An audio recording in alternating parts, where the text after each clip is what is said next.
All right, I figured it out. I'm gonna upload the video. Yes, okay, great. So here I am again. I'm the Moon Mama. Happy Mercury Day. Mercury has been out of retrograde in Leo for about a week now. No, not even a week really. Fully out since the 25th, since the 24th. So just a few days.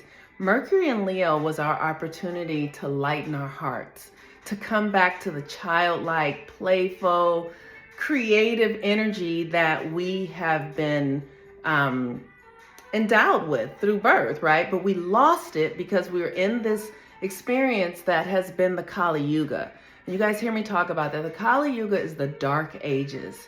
It's the time on the planet where humans have been most invested in this idea of separation, which is why we see racism, classism, sexism, wars, religious division, capitalism, all these things that give us the illusion that we're separate, but we are not separate.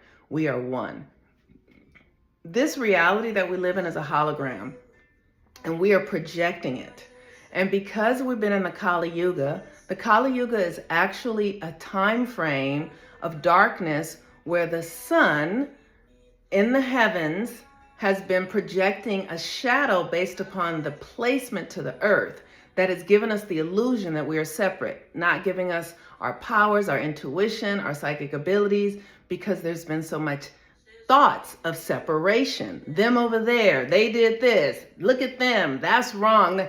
All that is separation and ego-based thoughts, lower level. When I say lower level, I mean below the heart, right? And when we understand that the cosmology is in our bodies, Aries is the head, Taurus is the neck, Gemini is the shoulders and arms and hands, Cancer is the breast and the stomach, Leo is the heart, Virgo is the lower intestines and guts, Libra is the beginning of the sexual organs, the fallopian tubes, the scrotums, Scorpio is the sexual organs, Sagittarius is the hips, Capricorn is the knees and the shins, Aquarius is the shins, and Pisces is the feet. So the cosmology is happening inside of you. The eclipse is happening inside of you. The new moon is happening inside of you.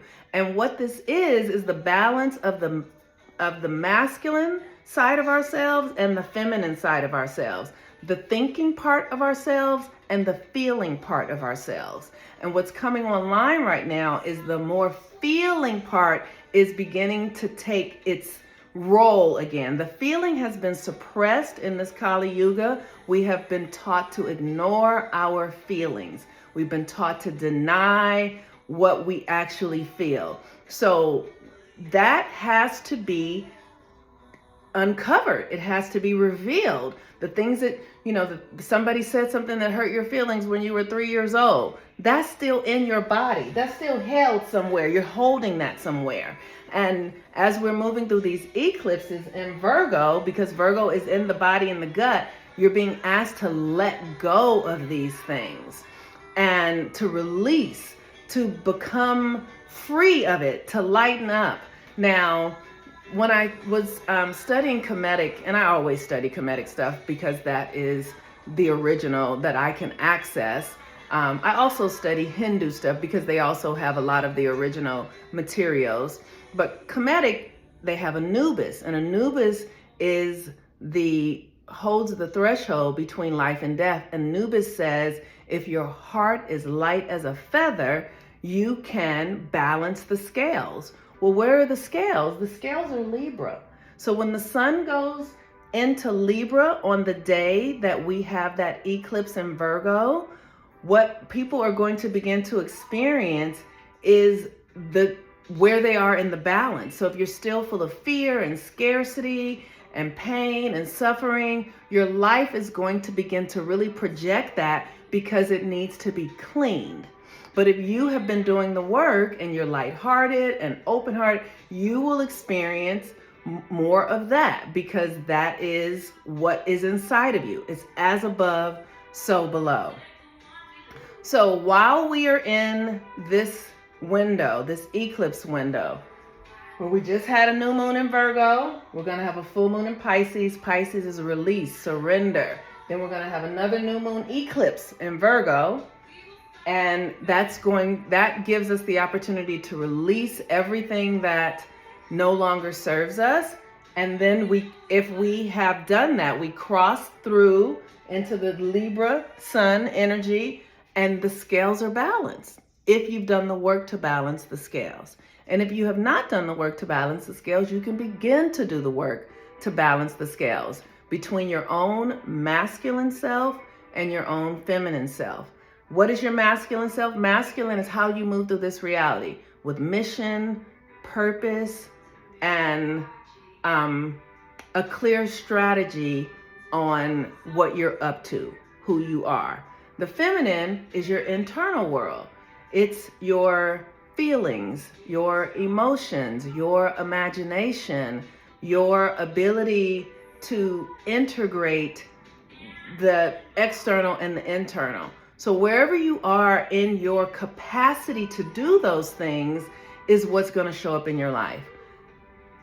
And if you have not done the work yet to heal the trauma, the karma, the neglect, the shame, the judgment, that stuff will present itself for your healing, for your consideration, so that you can move out of the shadows and into the light. If you have any questions, please reach out to me. I have done this video 3 times. I finally had to just come and record it on my phone and upload it because that's what's working. But this information is really important, and here's why.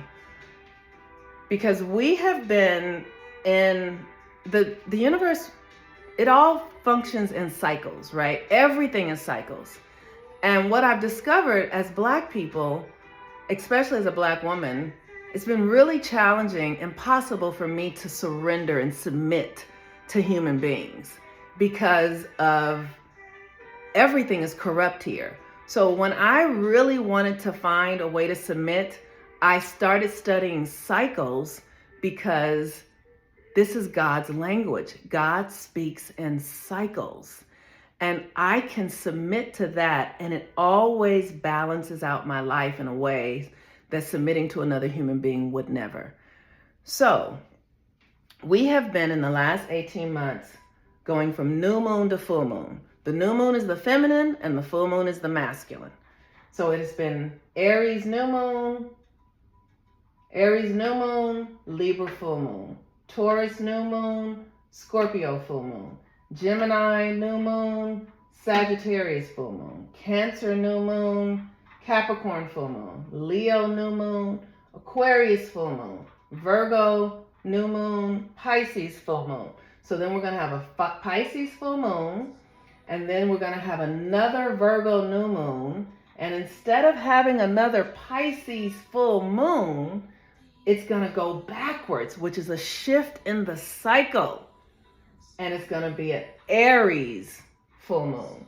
So then we're going to start going from Aries full moon to Libra new moon, Taurus full moon to Scorpio new moon. So where the new moon is the feminine, the full moon is the masculine. And this is happening inside of you. This is about, so now, because we're going from the feminine, so it was the feminine first with the new moon. Now it's going to be the full moon first.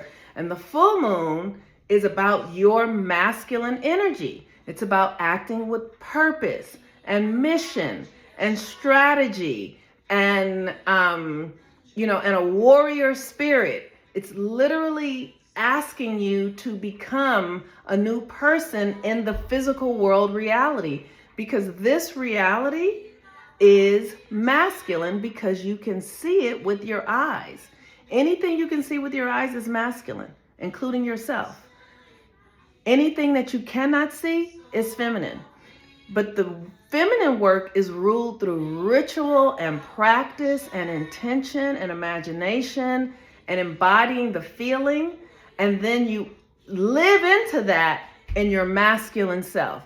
But you have to do both. You have to balance them out. And if they're not balanced, your life will show it to you. Your life will show you the trauma that you've not worked out. Your life will show you the things that you have not forgiven. Your life will show you relationships that are full of turmoil, health challenges, because you are out of balance. All right, you all. I encourage you to go pick up the workbook. You can do that at my website at healwithmoonmama.com. Or you can do it here in my link tree, or you can go to my website. You can do it here in my link tree in Instagram, in the profile, or you just go to my website, healwithmoonmama.com. All right, y'all, I'm tired. I've done this video 4 times. Okay, peace and blessings. Bye-bye.